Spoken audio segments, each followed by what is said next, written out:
1928 குண்டு கருப்பன் என்ற கள்வனை அந்த போலீஸ்காரர்கள் பிடித்து பற்றி இழுத்து கொண்டு வருகிறார்கள்.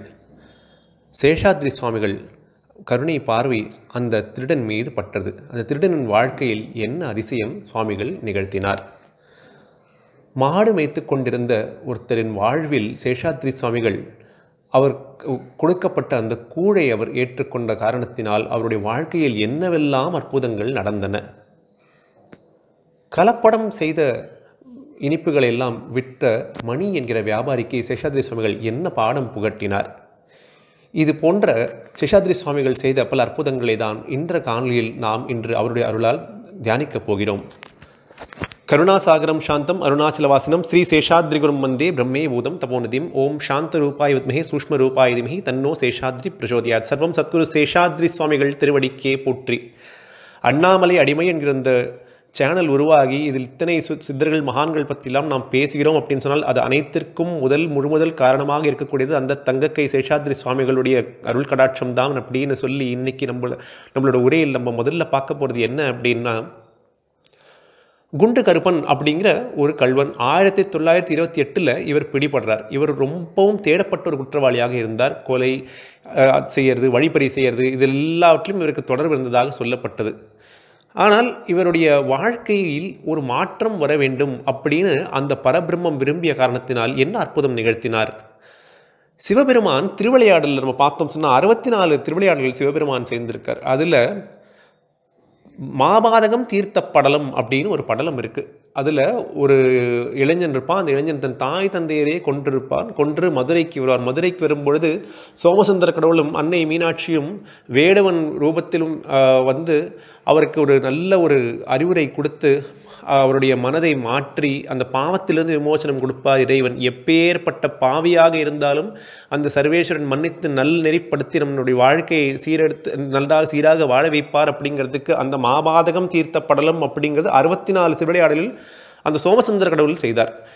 திருவண்ணாமலையில் அருணாச்சலேஸ்வரன் பூமியில் காஞ்சி காமாட்சியின் அவதாரமான சேஷாத்ரி சுவாமிகள் என்ன அற்புதம் செய்தார் அப்படின்னா, இந்த குண்டு கருப்பன் இருக்கார் இல்லையா, இவர் வரார். ஒரு வாட்டி மாட்டின் விடுறார். இவர் எல்லா விதமான இந்த வழிப்பறி போன்ற குற்றச்செயல்கள்லாம் ஈடுபட்டு இருக்கார். இவரை போலீஸ் பிடிச்சிடுறா. போலீஸ் பிடிச்சி செங்கத்தில் பிடிச்சிடுறா. செங்கம் வழியாக திருவண்ணாமலையிலேருந்து வேலூருக்கு கூட்டிகிட்டு போகலான்னு முடிவு பண்ணும்போது அன்றைக்கி சாயங்காலம் 5 மணி ஆகிடுறது. இந்த கள்வனுடைய வாழ்க்கையில் அன்று தான் ஒரு திருப்பு முனை ஏற்பட போகிறது. திருவண்ணாமலையிலேயே இன்றைக்கி நைட் வச்சுட்டு ஜெயிலில் வச்சுட்டு அடுத்த நாள் கார்த்தால் நம்ம கூட்டிகிட்டு போகலாம். ஏன்னா இப்போ இவனை மாதிரி ஒரு பயங்கரமான குற்றவாளியை அந்த பஸ்ஸிலலாம் கூட்டிகிட்டு போகிறது ராத்திரியில் அது அவ்வளோ சிறப்பாக இருக்காது அப்படின்னு சொல்லி முடிவு பண்ணுறா. அதன் காரணமாக அன்று இரவு திருவண்ணாமலை ஜெயிலே இந்த கள்வனை வச்சுன்னு இருக்கா. கார்த்தால் ஒரு 11 மணிக்கு அந்த திருவண்ணாமலையிலேருந்து கூட்டின்னு வந்து பஸ் ஸ்டாண்டுக்கு கூட்டின்னு போகிற வழியில் 2 காவலர்கள் வரார்கள். அந்த காவல் நிலையத்தில் ஒருத்தர் இருந்தார். அந்த அன்பர் வந்து சேஷாத்ரி சுவாமிகள் மீது அதீதமான பக்தி வைத்திருந்தார். அவருக்கு சேஷாத்ரி சுவாமிகள் பற்றி எல்லாமே தெரியும். அவரும் இந்த 2 காவலர்கள் பின்தொடர்றார். இந்த பஸ் ஸ்டாண்ட் வரைக்கும் வந்து இவனை விட்டுட்டு போயிடலாம் அப்படின்னு சொல்லி இந்த கள்வனை ரொம்பவும் ஜாகிரதையாக இவர் பற்றி கொண்டு வரார். இந்த 2 போலீஸ்காரர்களும் சேஷாத்ரி சுவாமிகள் வரார். சூரிய பகவானை பார்த்து ஏதோ முணுமுணுத்து கொண்டே வரார். ஏதோ மந்திரங்கள் ஜபித்து கொண்டே வரார். அந்த கருணா கடாட்சம் பொருந்தி அந்த அன்னை காமாட்சியின் வடிவம் அதோடைய தீக்ஷண்யமான பார்வையை இந்த கள்வன் மீது செலுத்த ஆரம்பிக்கிறது. குரு பார்க்க கோடி நன்மை. அந்த திருடனுடைய வாழ்க்கையில் நல்லது நடக்க வேண்டும் அல்லவா. அவனுக்கு அந்த பழி இந்த இதில் இருந்த பாவங்கள் இந்த மாதிரி வாழ்க்கையிலேருந்து இது பண்ணி திருந்தி அவனுக்கும் வாழ ஒரு வாழ்க்கை கொடுக்க வேண்டும் அப்படிங்கிற அந்த கருணை வள்ளல் முடிவு செய்த காரணத்தினால சேஷாத்ரி சுவாமிகளோட பார்வை அந்த கள்வன் மீது படுறது. அந்த கள்வனும் சேஷாத்ரி சுவாமிகளை பார்க்குறாங்க. குண்டு கருப்பன் சுவாமிகளை பார்க்கும்போது சுவாமிகளோட ஆஜானுபாகுவாக இருக்கக்கூடிய அந்த தேகம், அந்த சிரிப்பு, குழந்தை போல் அந்த சிரிப்பு, அந்த கண்களில் இருக்கக்கூடிய அந்த தீட்சண்யமான பார்வை, இதெல்லாம் அந்த திருடனை அப்படியே கவர்றது. சுவாமிகள் அவன் பக்கத்தில் வரார். அவன் கிட்டக்க வந்துடுறார். வந்து மண்ணை எடுத்து கையில் வாடுறார். வாரி தூக்கி போட்டு விடுதலை விடுதலை விடுதலை அப்படின்னு 3 வாட்டி சொல்லிட்டு போயிடுறார். உடனே இந்த பின்னாடி இருந்த அந்த போலீஸ்காரருக்கு புரிஞ்சு போச்சு, அவர் சேஷாத்ரி சுவாமிகளோட பக்தர் இல்லையா, சுவாமிகளே முடிவு பண்ணிட்டார் அப்படின்னு சொன்னார். இவர் சுவாமிகள் தீர்ப்பு சொன்னதுக்கப்புறம் மற்றதெல்லாம் ஒன்றும் பெருசாக இல்லை, அவருடைய வாழ்க்கையில் நல்லது நடக்க போகுது அப்படிங்கிறத அவர் புரிஞ்சுட்டு விடுறார். அதுபோலவே அன்னைக்கு நீதிமன்றத்தில் இந்த வழக்கு ஆரம்பிக்கிறது. வெகு நாட்கள் செல்லுற பிறகு அந்த குற்றத்தை இவர் புரியவில்லைன்னு சொல்லி இவருக்கு அதிலிருந்து ஒரு விடுதலை கிடச்சி விடுறது. சரி, அதுலேருந்து விடுதலை கிடச்ச உடனே இவர் நேராக போகிறது சேஷாத்ரி சுவாமியோட பாதங்களை நோக்கி தான். அந்த பாதங்களில் போய் அவர் விழுந்து நமஸ்காரம் பண்ணுறார். சுவாமி, உங்களோட அருள் கடாட்சத்தால் இன்னிலிருந்து எனக்கு மறுவாழ்வு கிடச்சிடுத்து அப்படின்னு சொல்லி அன்னையிலிருந்து அந்த கல்வன் வந்து உள்ளம் கவர் கல்வனாகிய அந்த ஈசனின் பிரத்யக்ஷ ரூபமாக இருக்கக்கூடிய சேஷாத்ரி சுவாமிகளுடைய பாதங்களையே சரணாகதியாக ஏற்றுக்கொண்டு அவர் வந்து ஒரு நல்ல வாழ்க்கையை வாழ ஆரம்பித்தார். மகான்கள் எல்லாம் எப்படின்னு சொன்னால், யாருக்கெல்லாம் பிடிக்காதோ ரொம்ப கெட்டவர்கள், இவர்களெல்லாம் வாழவே தகுதி இல்லாதவர்கள், மகாபாவிகள் அப்படின்னு சொல்லக்கூடியவர்களை, எல்லாராலும் தூக்கி போடப்பட்டவர்களை தூக்கி எடுத்து வாழ வைப்பார்கள். இதை உணர்த்தும் விதமாக யோகிராம் சுரத்குமார் சுவாமி ஒரு வாட்டி மாதேவகி கிட்டக்க சொல்கிறார். ஒரு மாம்பழம் அழுகி போய் எங்கேயோ இருக்குது, அந்த அழுகி போன மாம்பழத்தை எடுத்துன்னு வந்து கொடுக்க சொல்கிறார். எடுத்துன்னா அந்த அழுகி போன மாம்பழத்துலேயும் கொஞ்சோண்டு ஒரு இனிப்பும் கொஞ்சம் நல்ல பகுதியும் கூட இருக்குது, அந்த நல்ல பகுதியை மட்டும் நம்ம எடுத்து சாப்பிடலாம் அப்படின்னு சொல்லி எடுத்து யோகிராம் சுரத்குமார் அந்த சுவாமி வந்து அந்த மாம்பழத்தை அந்த அத்திருண்டு பகுதியை சாப்பிட்டாராம். அதுபோலவே எந்த பாவத்திலெல்லாம் நாம் சிக்கி கொண்டிருந்தாலும் சரி, இந்த குரு அவருடைய பார்வை நமக்கு கிடச்சிருத்துன்னு சொன்னால் நம்முடைய வாழ்க்கையுடைய விதியை மாற்றி விடுவார்கள், நம்மளுடைய அவ்வளோ நன்மைகள் நமக்கு தருவார்கள் அப்படிங்கிறதுக்கு சான்றாக நடந்த இந்த அற்புதம் தான் குண்டு கருப்பன் அப்படிங்கிறது. கல்வன் மனதை மாற்றி அவனுக்கு விடுதலை கொடுத்து அவனை நல்ல பாதையில் நன்னெறிப்படுத்தியது தான் சேஷாத்ரி சுவாமிகள் செய்த முதல் திருவிளையாடல் இன்றைக்கு நம்ம பார்த்தோம். இரண்டாவதாக நம்ம இன்றைக்கி பார்க்க போகிற திருவிளையாடல் என்ன அப்படின்னு பார்த்தோம் சொன்னால், சேஷாத்ரி சுவாமிகள் ஒரு இடத்துல போகிறார். அங்கே மாடு மேய்த்து கொண்டிருக்கார் ஒருத்தர். கோனார் அப்படிங்கிற ஒருத்தர் மாடு வைத்து கொண்டிருக்கார். அவர் வந்து ஆடு மாடெல்லாம் வச்சுட்டு மாடெல்லாம் மேய்க்கிறது தான் அவரோட தொழில். திருவண்ணாமலை மலை மேலே போயிட்டு இருக்கார். சுவாமிகள் வரதை பார்க்குறார். பார்த்தோன்னே அவர் அப்படியே கொஞ்சம் நகர்ந்து போயிடுறார். அவர் இந்த குடுமையெல்லாம் வச்சுட்டு இருக்கார். அந்த மாடு வைக்கிறவர் கொஞ்சம் சுவாமிகள் பார்த்தோன்னே அஞ்சு போய் நகர்ந்து விடுறார். ஆனால் சுவாமிகள் அவர் கிட்டக்க அப்படியே பக்கத்துலேயே வந்து பச்சையப்பான்னு கூப்பிட்டுட்டே வரார்.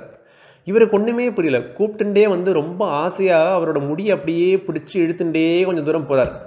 அதுக்கப்புறம் குளம் வரைக்கும் போனதுக்கப்புறம் அந்த குளத்தில் அவர் அப்படியே விட்டுட்டு சுவாமிகள் எப்படி குளத்துலலாம் அந்த மரக்கட்டைகள்லாம் மிதக்கும் இல்லையா, அது போல் நீச்சல் அடித்து சுவாமிகள் விளையாட ஆரம்பிச்சு விட்றார். இவருக்கு சேஷாத்ரி சுவாமிகள் யார் அப்படிங்கிறது தெரியாது.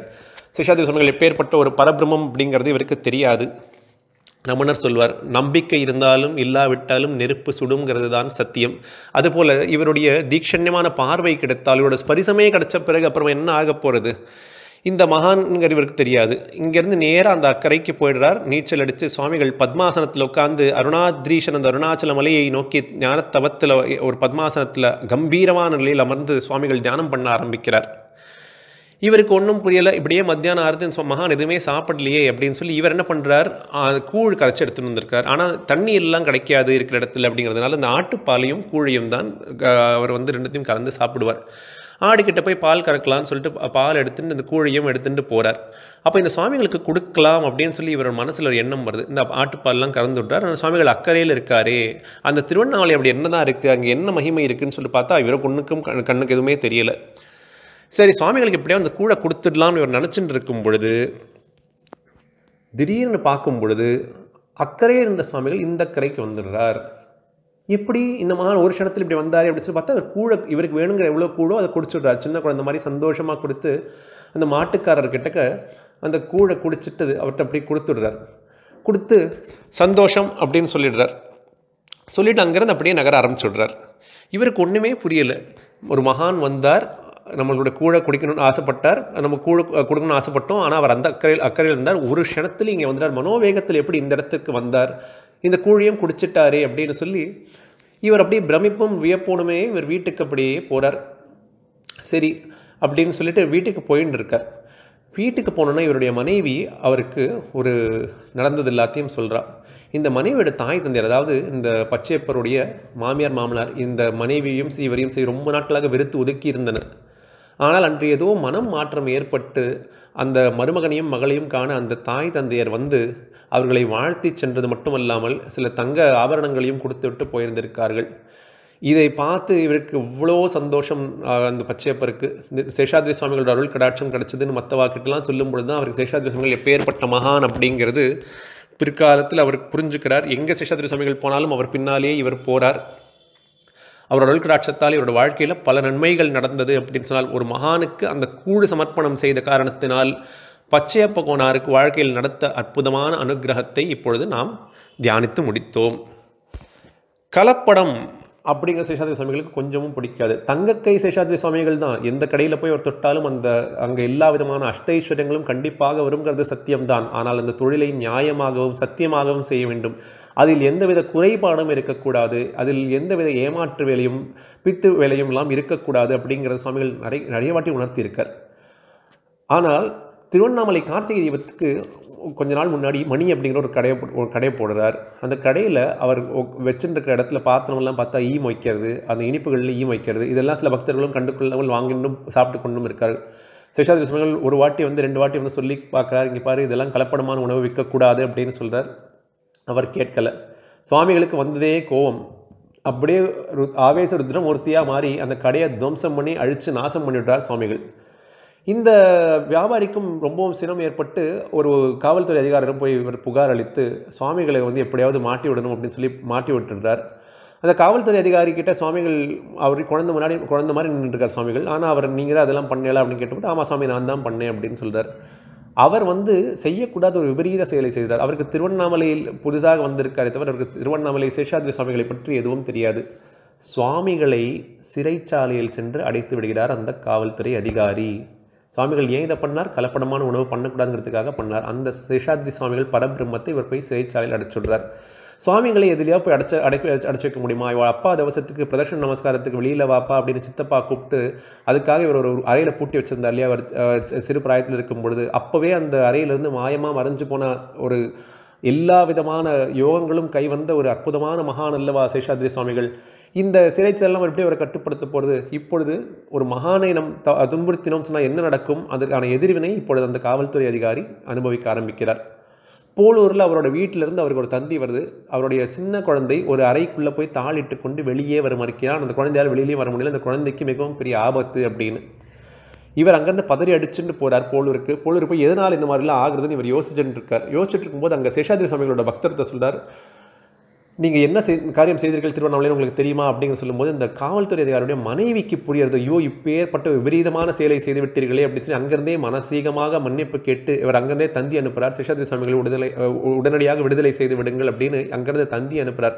இவர் தந்தி அனுப்பிட்டு வீட்டுக்கு வரும்பொழுது அந்த குழந்தைக்கு எப்படியோ அந்த கதவை திறக்கிறதுக்கான வழி அமைஞ்சு அந்த குழந்தை நல்லபடியாக வெளியில் வந்துடுறது. அந்த குழந்தையும் தாய் தந்தையரும் சென்று சேஷாத்ரி சுவாமிகள் பாதங்களில் வணங்குகிறார்கள். சேஷாத்ரி சுவாமிகள் 100 ஆயுசு 100 ஆயுசு 100 ஆயுசுன்னு சொல்லி ஆசீர்வாதம் பண்ணுறார் அந்த குடும்பத்திற்கு. இதெல்லா அற்புதங்களையும் செய்த அந்த மகான் எதனால் இதெல்லாம் செய்தார் அப்படின்னு சொன்னாலும் ஒருத்தர் கலப்படமான உணவு விற்கக்கூடாது.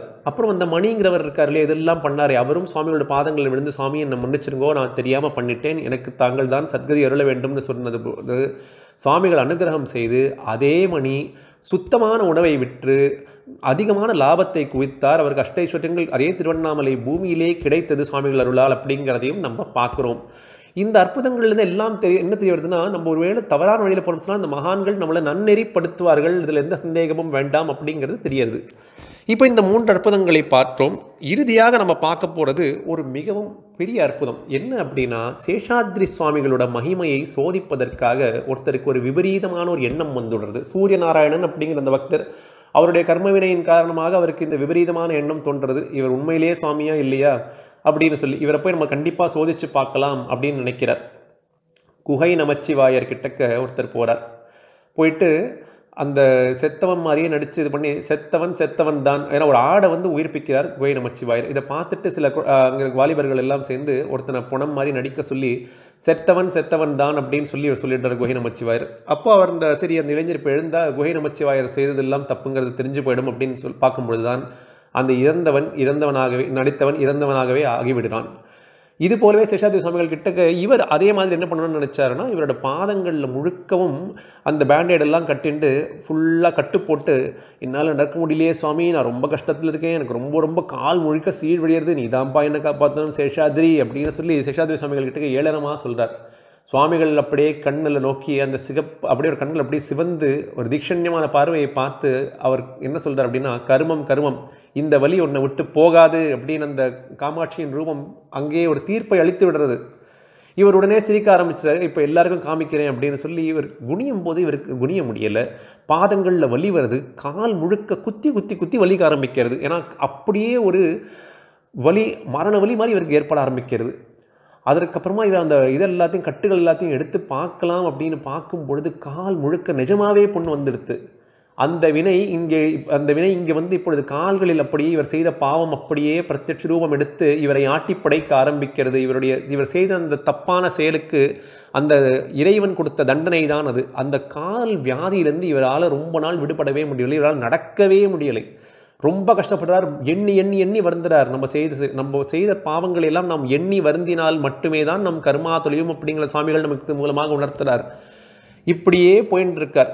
சேஷாத்ரி சுவாமிகள் கிட்ட ஒரு அற்புதமான விஷயம் என்ன தெரியுமா? அவர் வந்து சிவகங்கை குளத்துக்குள்ளே போவார். குளக்கரையில் போயிட்டு அவர் அப்படியே குளிச்சுட்டு வெளியில் வர வந்து அந்த உச்சிஷ்டத்தை அப்படியே உமிழ்வார் பக்தர்கள் மீது. அது நம்ம மேலே படக்கூடாதான்னு எவ்வளவோ பேர் காத்து கொண்டிருப்பார்கள். காஞ்சி காமாட்சி அப்படியே அந்த உச்சிஷ்டத்தை உமிழ்ந்த காரணத்தினால் தானே மூக்கர் அப்படிங்கிற ஒரு கவி பாடினார்.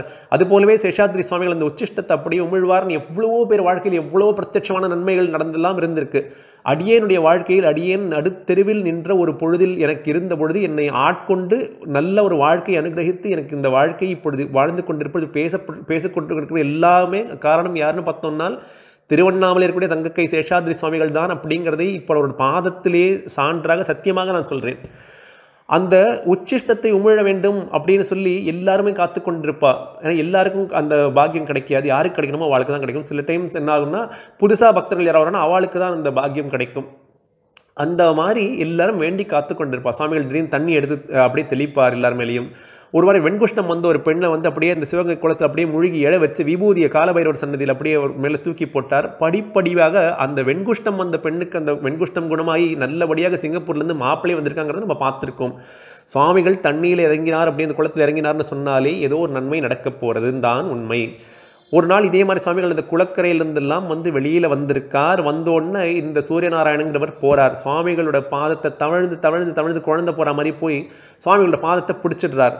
இவர் பாதத்தை விடவே மாட்டேங்கிற சுவாமிகள் அந்த பாதத்தை உதர்றார். சுவாமிகள் உதறினாலும் இவர் அந்த பாதத்தை விடுறதில்லை.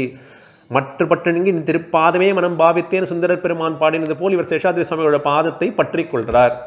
அப்படி பற்றி கொண்ட மாத்திரத்தில் என்ன ஆகிறது அப்படின்னு பார்த்தோம்னா சுவாமிகள் ரொம்ப இது பண்ணி இவரோட சண்டை மாதிரி போட்டு இவர் இந்த பக்தரோ விடுறதில்லை. சரி நான் விடமாட்டேன்னு சொல்லி கஜேந்திரன் இப்படி இந்த மோட்சத்துக்கு நாராயணான் வேண்டிட்டு இருந்தானோ அது போலவே சேஷாத்ரி சுவாமிகள் பாதத்தை பிடிச்சுட்டு இருக்கார். நமக்கும் கஷ்டம் வந்தது அப்படின்னு சொன்னால் இறைவனின் பாதத்தை விடாமல் பற்றி கொள்ள வேண்டும். மகான்களும் இறைவனும் வேறல்ல அப்படின்னு ஞாபகம் வச்சுட்டோன்னு சொன்னால் நம்மளுடைய வாழ்க்கையில் எந்த கஷ்டம் வந்தாலும் நம்மளால் அது கடந்து போக முடியும். கஷ்டங்கள் வருமானால் வரும், ஏன்னால் நாமெல்லாம் சாதாரண மனிதர்கள் தானே. அதனால் இந்த கஷ்டங்கள் வரும்பொழுதெல்லாம் இந்த இறைவன், இந்த குருமான்கள், சித்த புருஷர்கள், ஞானிகள், தபஸ்விகள் இவர்களெல்லாம் நாம் தியானித்தோம், சரித்திரத்தை தியானித்தோம்னு சொன்னாலே அனைத்து நன்மைகளும் நடக்கும் அப்படிங்கிறது தான் எப்பேற்பட்ட மகான்களும் நமக்கு உணர்த்தும் உண்மை. சேஷாத்ரி சுவாமிகளோட பாதத்தை இவர் விடலை. சுவாமிகள் பாதத்தை உதறார். உதறி எட்டி ஒரு விடுறார். அவரோட காலால் அப்படியே எந்த கால் அடிபட்டதோ அந்த கால் மேலே அப்படியே மிதிக்கிறார். அந்த காலை போட்டு மெதிச்சது மட்டும் இல்லாமல் என்ன பண்ணுறாரு, கையில் புஷ்பம் வச்சுருக்காரு. அந்த புஷ்பத்தை அப்படியே கசக்கி அந்த சாறு எடுத்து அப்படியே அந்த காலில் தடவிடுறார். தடவிட்டு சுவாமிகள் அங்கேருந்து நகர்ந்து விடுறார். அதற்கப்புறமா அவருக்கு அந்த வியாதி சீக்கிரமாகவே குணமடைந்து அவர் நல்ல மனிதராக மாறினார். இந்த குரு மகான்களை பற்றியெல்லாம் தவறாக பேசுவதை நிறுத்தி கொண்டார். அவருக்கு உண்மையான பக்தி பிறந்தது அப்படின்னு சொன்னால் இதெல்லாம் அந்த தங்கக்கை சேஷாத்ரி சுவாமிகள் அப்படிங்கிற பரபிரம்மம் செய்த அற்புதம் தானே. இந்த தங்கக்கை சேஷாத்ரி சுவாமிகளோட மகான்களுடைய அற்புதங்கள் எல்லாம் நாம் தொடர்ந்து அவருடைய அருளால் தியானிப்போம் அப்படின்னு சொல்லி இப்பொழுது எண்ணும் எழுத்தும் சொல் நானாய் பொட்டி என் சிந்தை நீங்காது இறைவா பொட்டின் அப்பர் பெருமான் சிவபெருமானை பாடினது போலவே சேஷாத்ரி சுவாமிகளை நோக்கி உங்கள் அனைவர் சார்பாகவும் வேண்டிக் கொண்டு உங்கள் வாழ்க்கையில் இருக்கக்கூடிய ஏதாவது ஒரு கஷ்டமோத்மம் இருந்தால் அதெல்லாம் சர்வம் சேஷாத்ரி சுவாமிகள் திருவடியின் அருள் கடாட்சத்தால் சீக்கிரமாக குணமடைந்து எல்லா விதமான நன்மைகளும் நடந்து எல்லா விதமான சுபீட்சங்களும் மங்களங்களும் இதை கேட்டுக்கொண்ட ஒரு வாழ்க்கையில் வரணும் அப்படின்னு இந்த காஞ்சி காமாட்சி ஸ்வரூபத்தை நான் வேண்டி கேட்டுக்கொண்டு இப்பொழுது பேசப்பட்ட வார்த்தைகள் அனைத்தையும் தங்கக்கை சேஷாத்ரி சுவாமிகளின் பாதங்களில் சமர்ப்பணமாக வைத்து இந்த உரையை நிறைவு செய்கிறோம். ஓம் நமோ வெங்கடேசாய.